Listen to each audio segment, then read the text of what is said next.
Monsieur Neuvillette and Lady Farina, they seem to have gotten into a dispute. Please go see for yourself.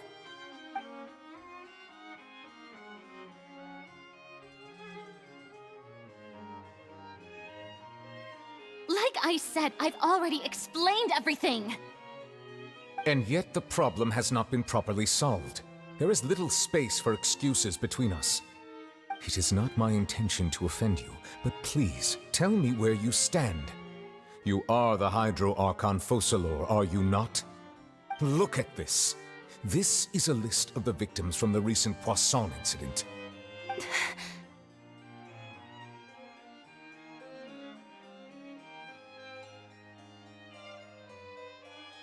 You mean... they're all... We did not arrive in time to avert this disaster, and I will not have it happen again. I will say this once more. You must tell me everything you know. Yesterday, I found 3 stone slates in some ancient ruins near Poisson. Do you know anything about those? Seriously? You're questioning me like this is a court case now. I don't know anything about that. But you found them in some ancient ruins, you say? That's correct, which is why I came to ask you some questions. There should have been 4 slates, but one of them was missing. The other 3 feature different images that seem to correlate to the prophecy. The prophecy? The second of these slates depicts the previous Hydro Archon Egeria kneeling before a floating island in the sky, as if confessing something. Do you know nothing of this either? I don't. I've never seen such slates. I'll ask you again. Do you really have no information regarding the previous Archon? My deciphering of the slates indicates that the Hydro Archon Egeria once had to confess to, or apologize for, a certain sin. If anyone would know about it, it should be you. All gods don't have the same secrets, you know. She was herself and I'm me. Is it really so strange that I know nothing? I understand your concerns, but I'm sorry. I just don't have anything to tell you. Forgive me for saying this now, Lady Farina, but I have long known of your various secret investigations into certain matters. There are several indications that you have been investigating the prophecy on the sly. This is not strange in itself, considering that you are the Hydro Archon. But it is strange that you should also claim to not know any of Egeria's secrets, as well as do nothing following your inquiries. You have never been as superficial as you have presented yourself to be, nor are you a fool. And yet, your behavior is very inconsistent.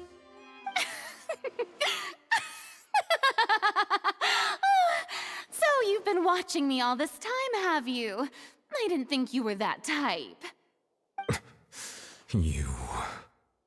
Well, since you know about my secret investigations, then you should know I'm actually working to take care of it.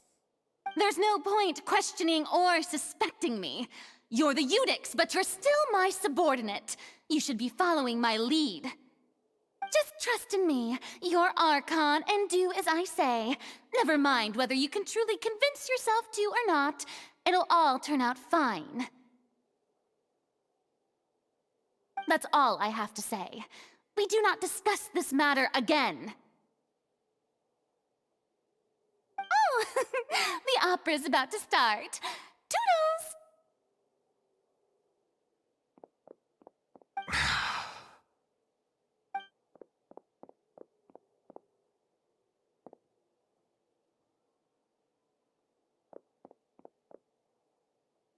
Did Farina not notice us standing by the door? Wonder what's up with her.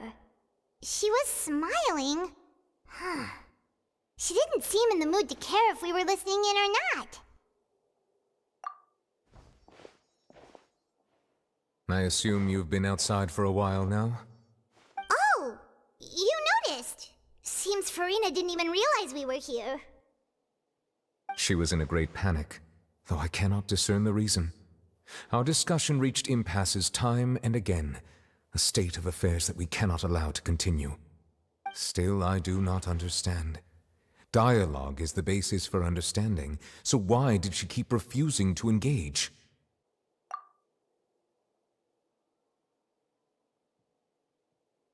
Everyone in her inner circle has noticed that she is hiding some secret. The issue is her attitude.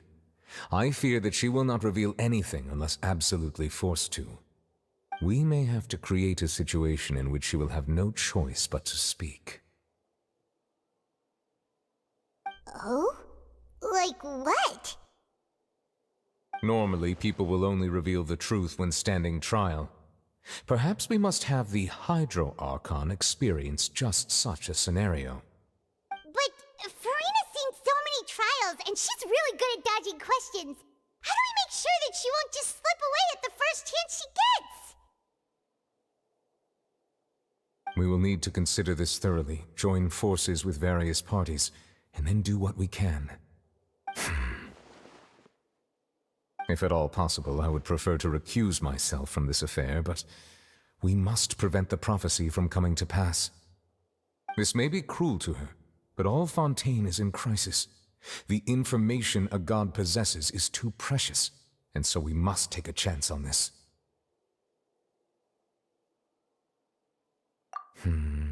But who will lend us their aid to do such a thing?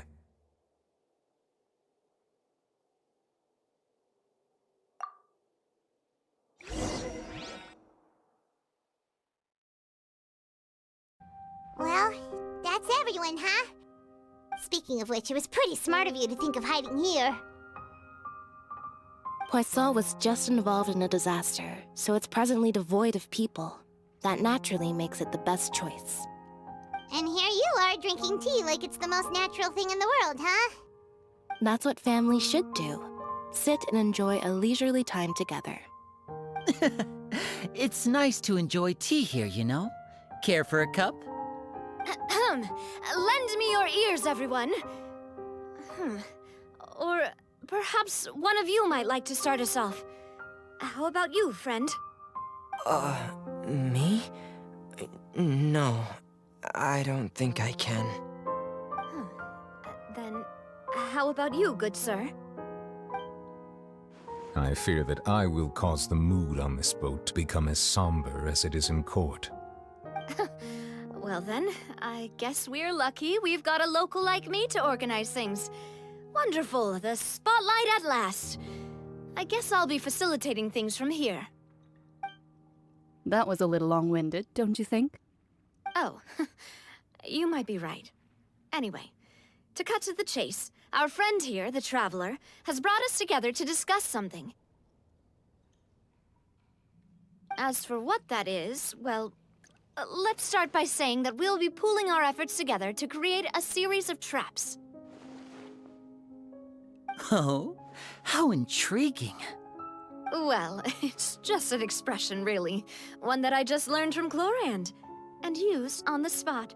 So, let's invite her to explain in detail. A round of applause, please.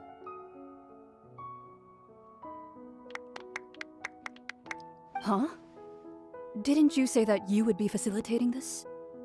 Oh, come now. Your work doesn't involve much public speaking, right? This is a good chance to practice. You might even pick up some fancy oratory tricks to impress your boss with in the future.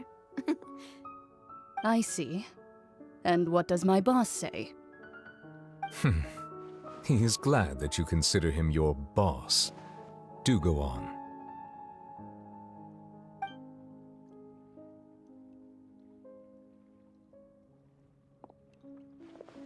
In that case, do any of you have experience hunting? Not that I recall. Fremine and I once used a wooden stick in a basket to catch wild rabbits when we were younger.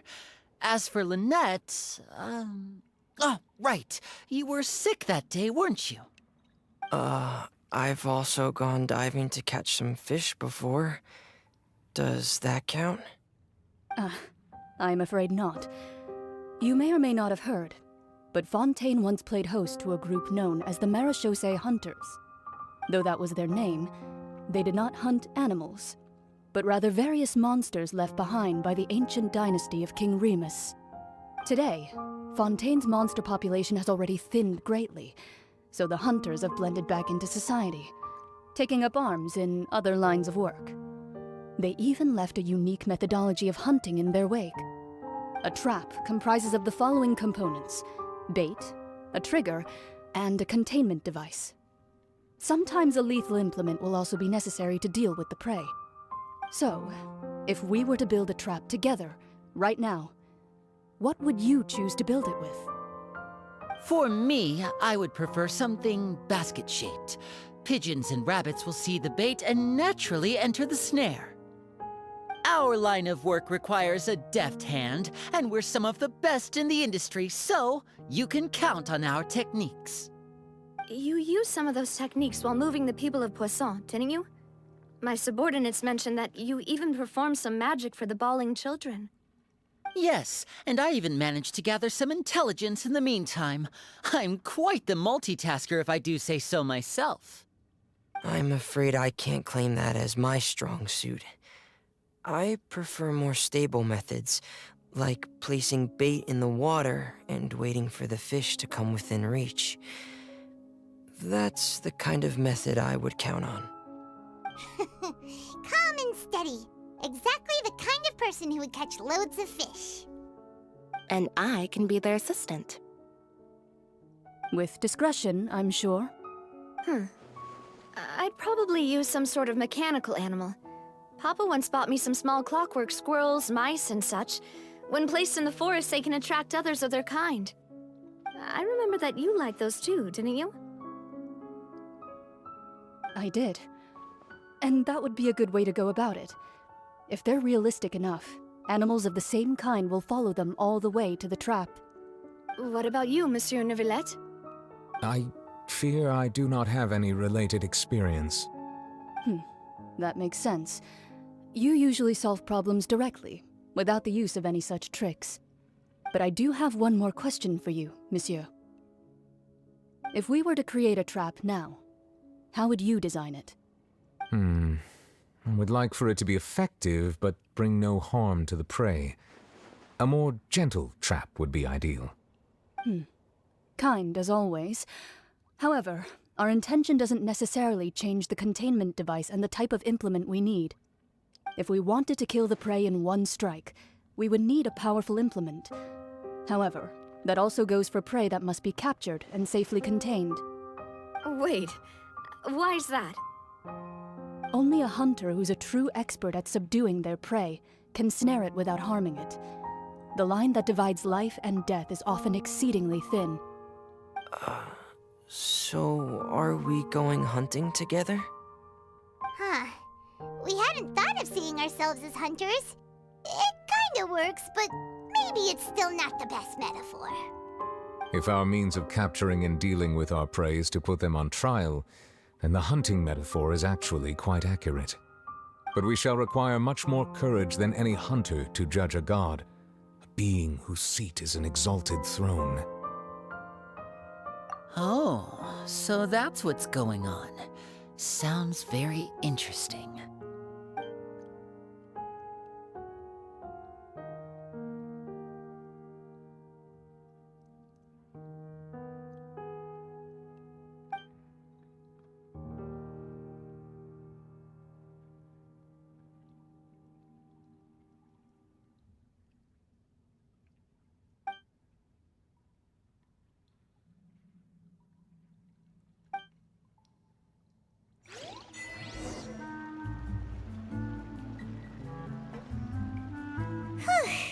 It's been a tough few days, hasn't it? So much has been happening.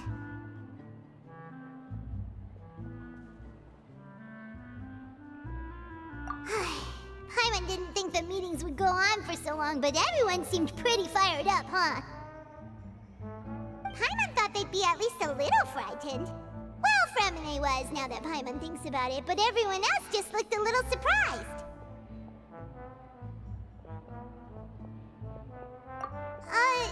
Well... It's hard to say. Paimon doesn't have any experience with this sort of thing. But with you around, Paimon sure will do great. After all, you're the most reliable person in the world, aren't you? Huh?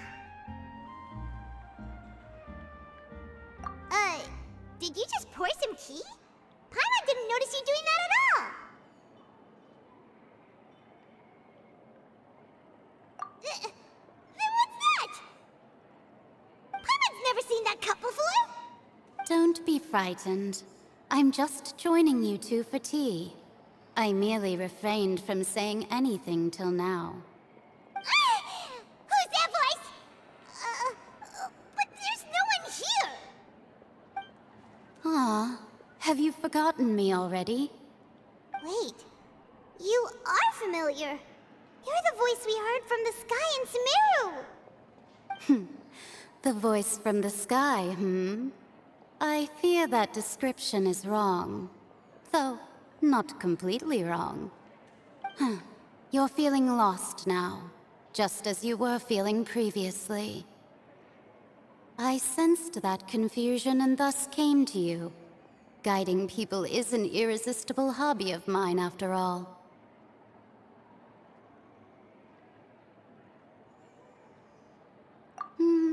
Consider me a passerby, just accepting a commission from my friend's disciple on a whim.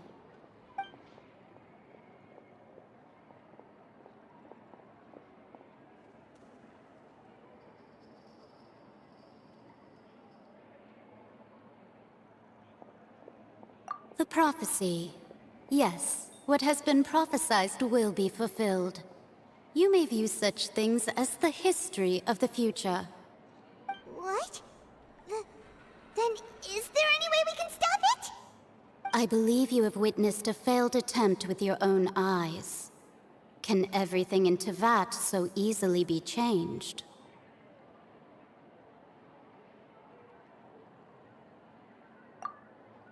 Ah, so you've caught on. Just as prophecies are usually only the future as seen from the perspectives of the gods, could things be happening in hidden corners where the gods' gaze does not fall? Are the things that you shall see different from the fate that the gods perceive?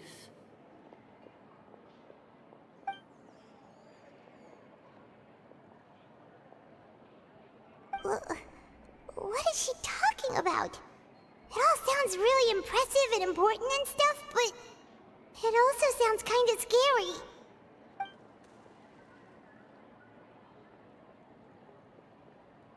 I believe that you understand, right?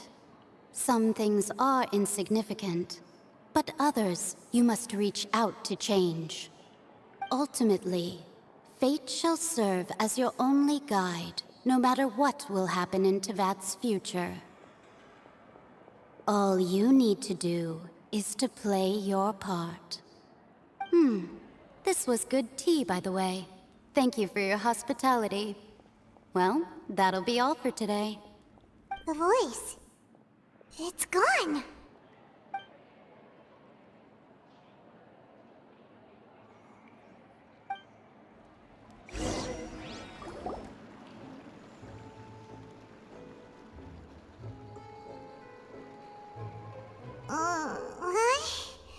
I want to hear someone talking. All right, coming. Hey, it's you who's getting lazy, okay? Well, I see I've walked in on some lively banter. Luna!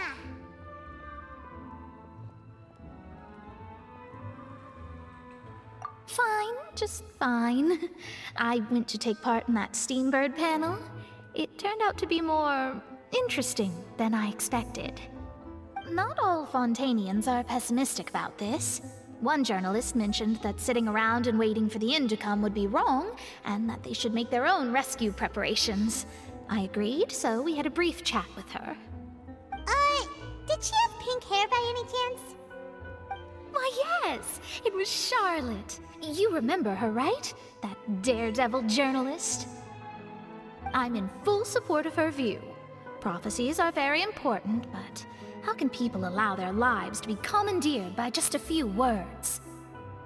That's right! Paimon's glad to hear something sensible for once. Ah, yes. About what we had discussed before. I did try, but I'm afraid I couldn't reach the old hag. I'll try again tonight, but I wouldn't get your hopes up. Huh?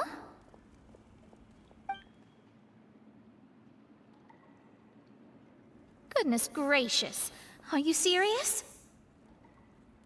She said that even the god's gaze has blind spots. Pretty bold if you ask Paimon. Most people would believe the gods to be all-knowing, right?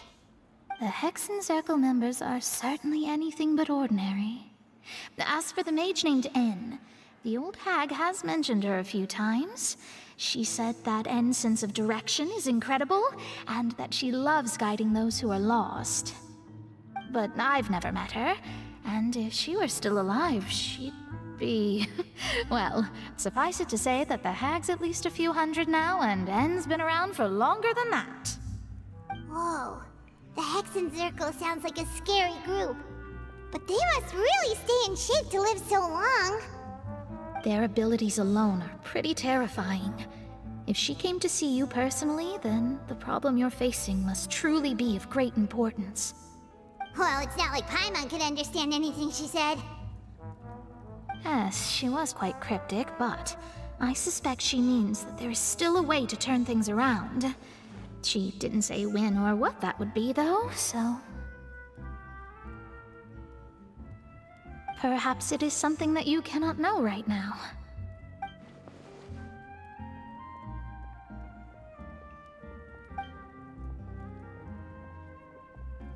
Traveler, Paimon, are you two all right?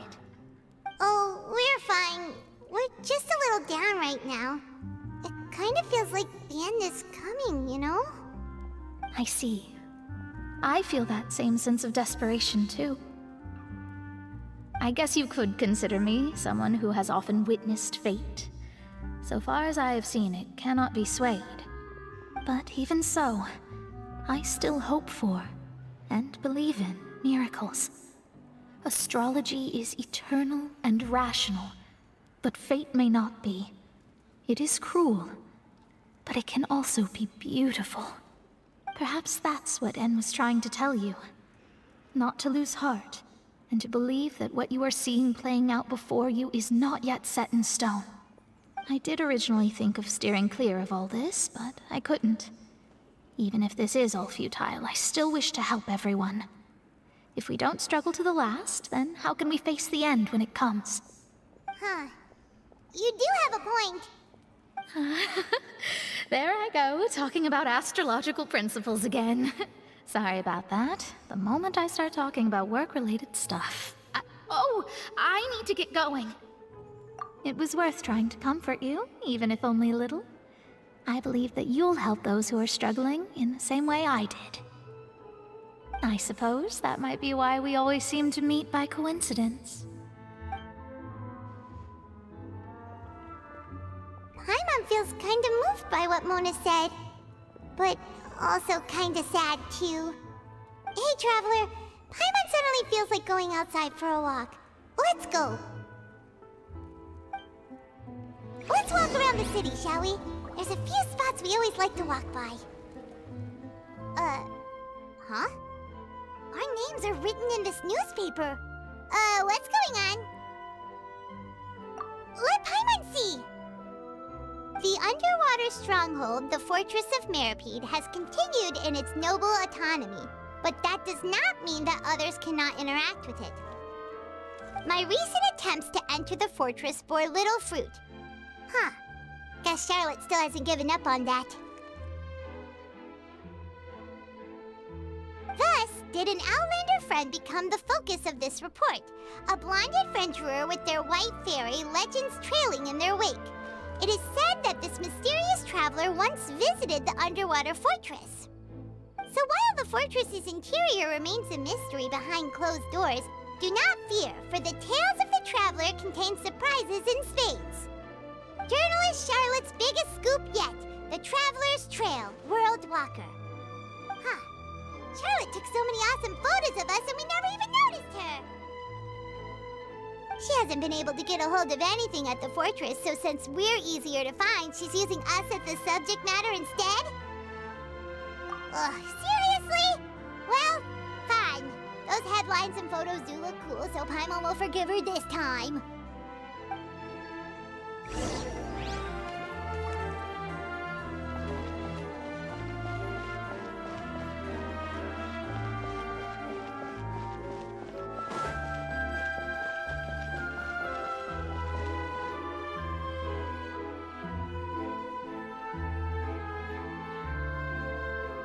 We're here! Paimon's hungry. Should we go in and get something to eat?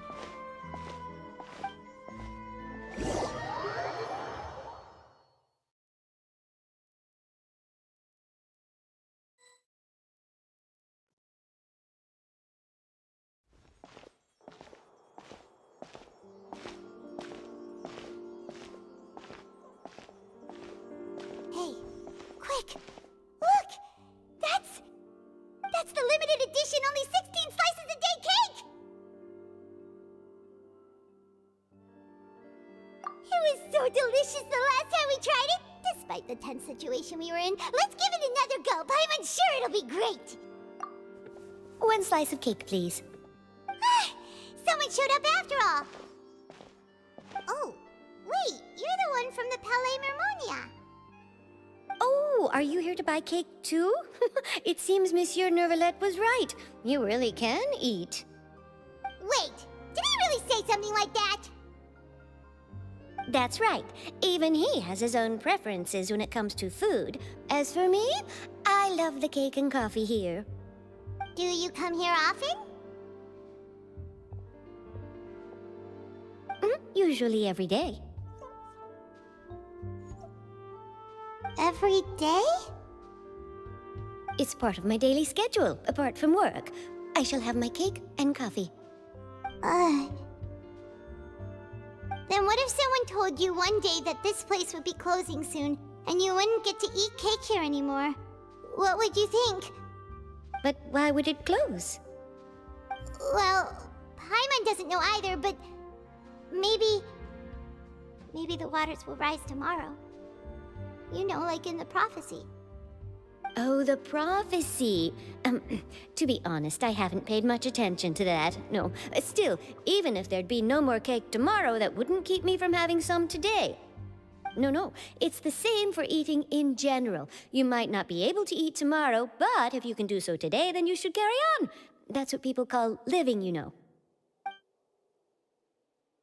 Huh. Don't be sad. Excuse me, could I have 2 more slices of cake to go? These 2 slices are for you. Sijuin said that this kind of expression you're making is what humans call being sad. Oh, you know Sijuin? I sure do. She was born before me, and she sometimes comes to the surface to teach us things about humans. She said that humans are creatures that are saddened easily, yes, and you can only lift their spirits by feeding them delicious food. So please try the cakes here. I've got something else to do, so I'll be going now. You two try to stay in a good mood after eating, all right? Bye.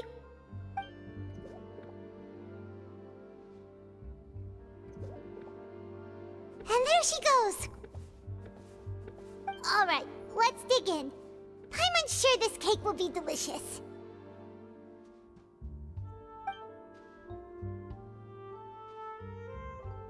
It's more delicious than last time, and the flavor gets even better with a sip of tea. It sure would be nice if we could come again tomorrow. Sure would be nice if we could always eat delicious food here. Oh, we're near the Steambird office. Let's go look for Charlotte and have a chat.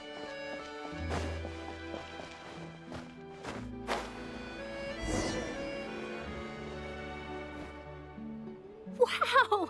If it isn't the Traveler and Paimon! Oh, have you seen the article I wrote about you? Ha! You've got some nerve! You just used us to make some quick mora! Oh, you needn't worry about that. I heard that you were in Poisson some time back, so I sent you a letter to discuss just that. It appears you didn't receive it, though. It's all right, though. I've set aside the amount intended for you. I've even set the table with some food. Really? Oh, you're the best! You're almost a little too easy to win over, Paimon. If I were a journalist with ulterior motives, you'd be in trouble now, you know. Oh, Paimon knows you're not like that. Still, what brings you here all of a sudden? Were you looking for me? When Mona mentioned you, we thought of coming to see you at work. I see! It seems you've already bumped into Mona here in Fontaine. So she mentioned me? What did she say? She said that you're a real daredevil of a journalist. Nice. In which case, can this daredevil journalist dare to request an exclusive interview with the legendary traveler and Paimon? Huh? So your article in the paper today doesn't count? Oh, of course it doesn't. That was more like live photography. What I'd like to do is dive deeper and ask you to talk about the things you've seen and experienced.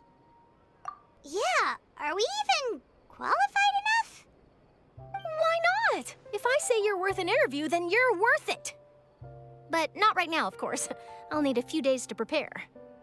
Oh, in that case, we'll just chat when you have the time then? Oh, so that's a yes? Ooh, splendid! I'll tell the editor-in-chief immediately. I'll have to apply for lighting, a venue, some props, and...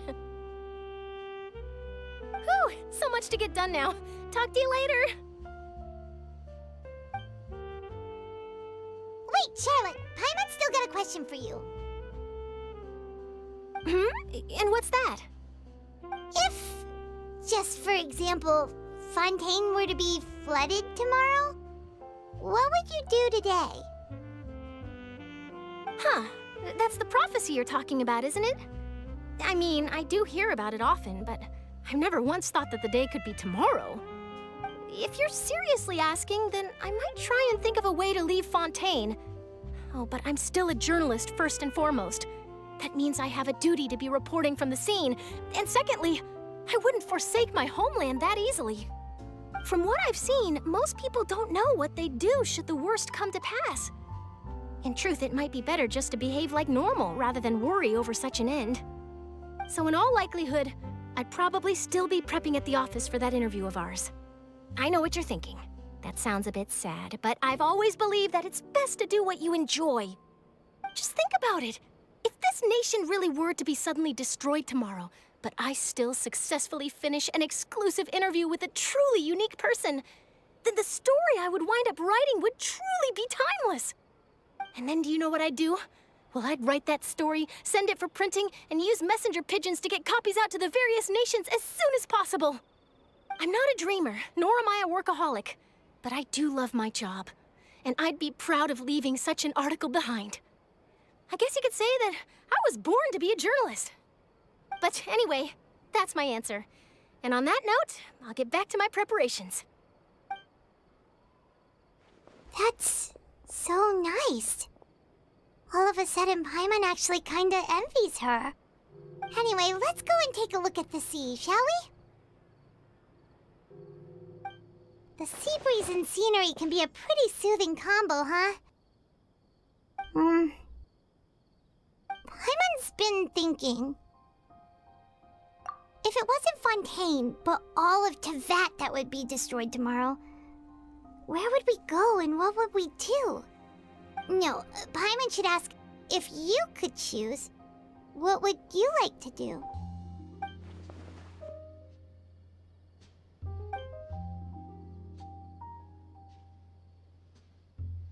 We've always been moving to the next destination, so we haven't spent much time thinking about these kinds of things. We didn't have to either, with us always being on the road and whatnot.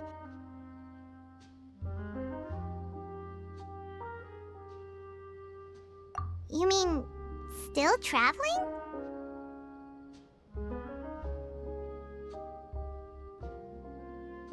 Huh.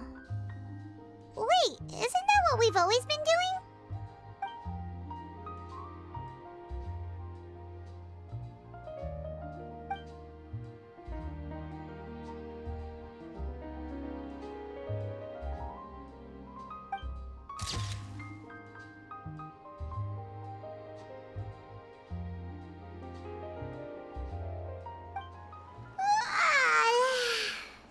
like you'll grow mold if you stay here long enough. But it's still better than the Fortress of Meropide, that's for sure.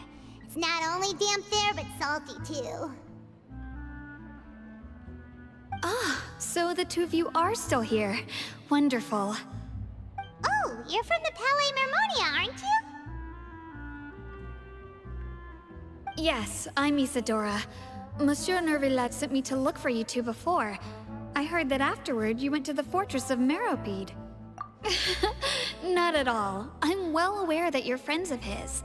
Actually, I'm here to pass along a message from him. Yes, inside the Opera House. The Maréchaussée Phantom has declared the incident a small-scale riot. A riot? Well, that said, I don't personally think it was that serious. Lady Farina was watching a performance at the Opera House, and while she was resting during an intermission, some other audience members suddenly started harassing her, loudly accusing her of doing nothing about the prophecy crisis. And before she could respond, others started to join in. The crowd continued to grow, and protests against the Hydro Archon started to break out. So people have started to put the blame on Farina. Guess they finally found an outlet for the pressure they've been under due to the prophecy. I agree. People will naturally rely on gods, as is customary. But the moment people feel threatened, gods are also the first to be blamed. So what happened after that? Is Farina okay?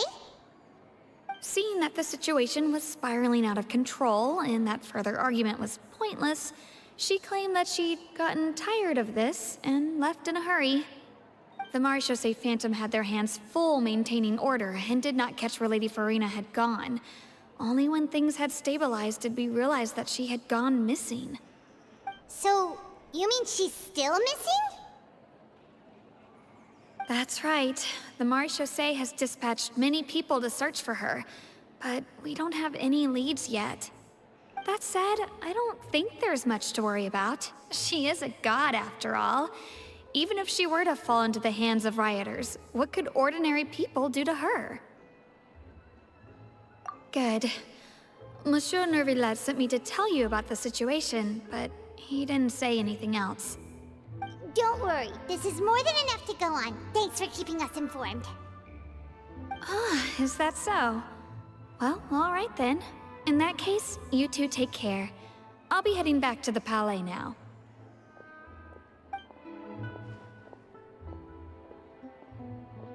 Well, sounds like we should hurry over to Poisson then.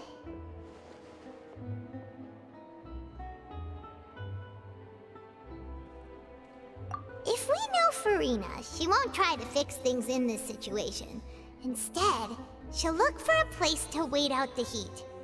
And, as we also know, she may be loud and dramatic, but she doesn't have a heart of stone. When Nervillet was talking to her in the Palais Mermonia, and she heard about Poisson, she couldn't hide her sadness and remorse. It would be hard for her to ignore being accused by the public today. Paimon thinks Farina's probably taken the opportunity to slip away to Poisson and try to relieve the sense of guilt that she's feeling. Huh! Well, what do you think? Paimon knows the answer, of course, but Paimon can do the analysis to back it up, too. Cool, huh? In that case, there's not a moment to lose. Poisson, here we come! This place looks deserted. Guess all the survivors must have evacuated already. All that's left here are signs of devastation. Could Farina really be here? Let's try to find her as soon as possible.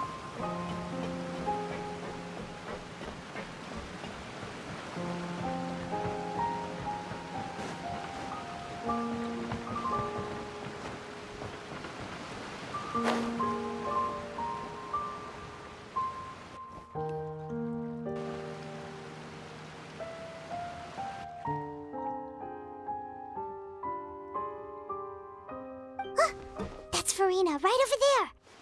She really is here all on her own.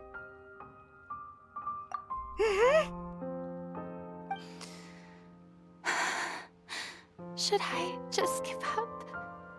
This is all meaningless. What was meant to happen did happen after all. Everyone's dead. I'm sorry. I am so sorry. Give up, Farina. There's no point in holding out. I'm sorry. But what can I even do other than to repeat meaningless apologies over and over? Who's that? Don't worry, Farina, it's just us.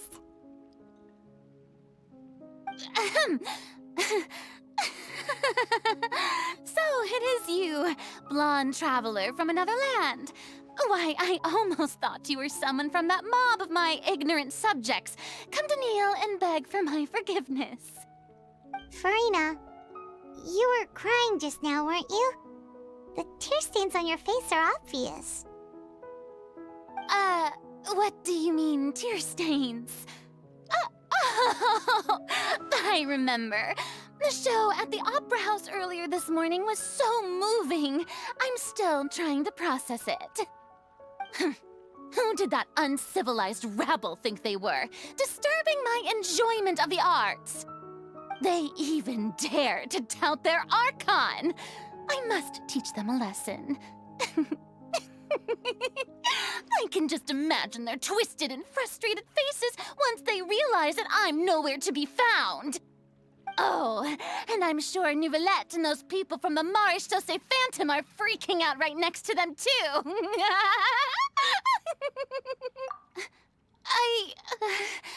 Of course not.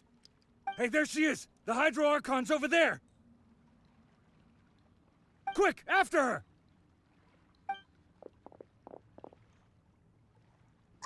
Farina, those people seem to be after you. They are? They're just some rabid fans who want to cut the line because they haven't been able to meet me in person, aren't they? That's against the rules. I can't let them get their way.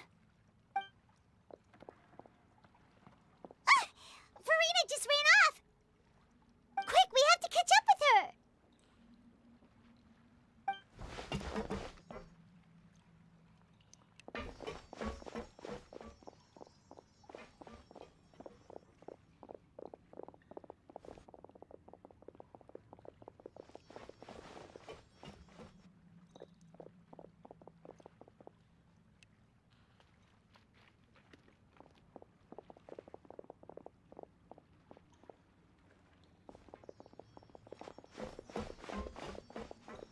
This should be the place, right? Hey, Farina!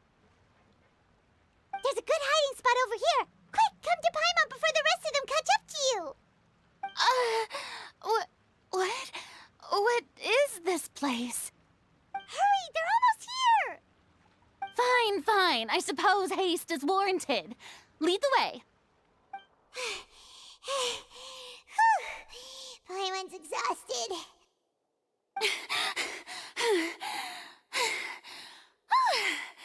I'm so tired.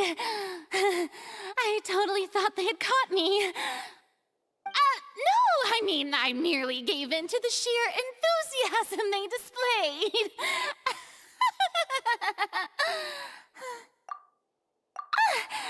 You're right. Yep, that's a good girl.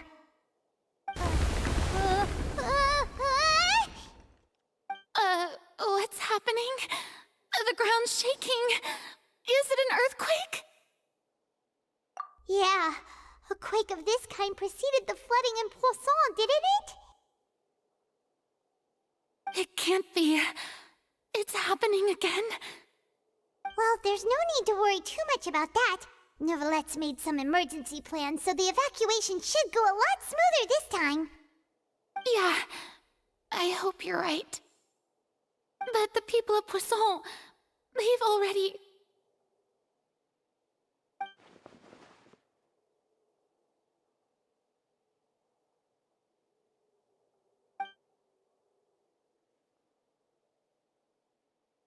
It's true. I've been investigating the prophecy for hundreds of years.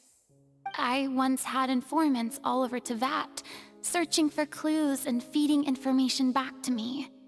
I've tried all kinds of ways, too, to hold back the sea. Anything to keep the coastline from advancing. But all my efforts proved to be futile in the end. Really, the truth has been clear to me for a very long time. We cannot make an enemy of the divine. No matter what we do, the will of the heavenly principles will have its way, and the prophecy shall be fulfilled.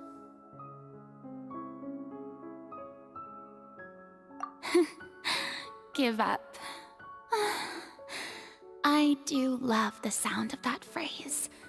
It would mean finally coming to terms with fate, but also for me to finally be free.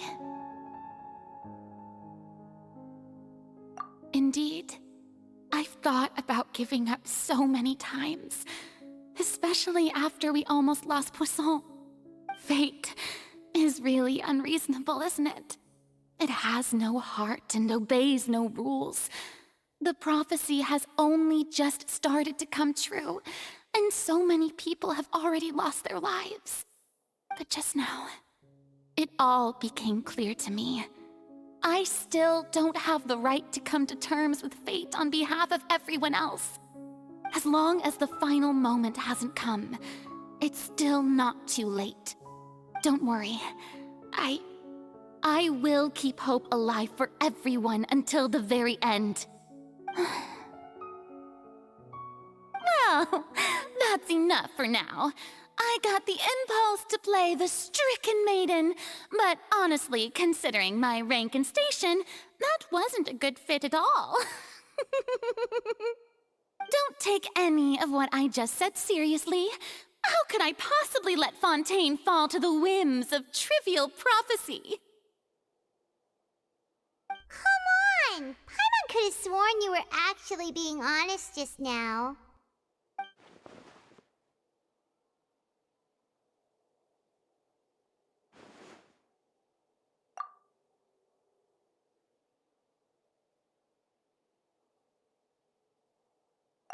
Share my burden.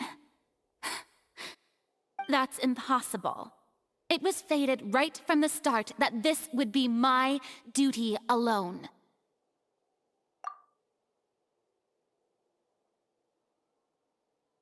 A witness. Yes, I've heard that you came to Teyvat from beyond the stars, yes. In other words, you never belonged here. And if Teyvat is, in its entirety, a show on a stage, then you're just a spectator, aren't you? If that's the case...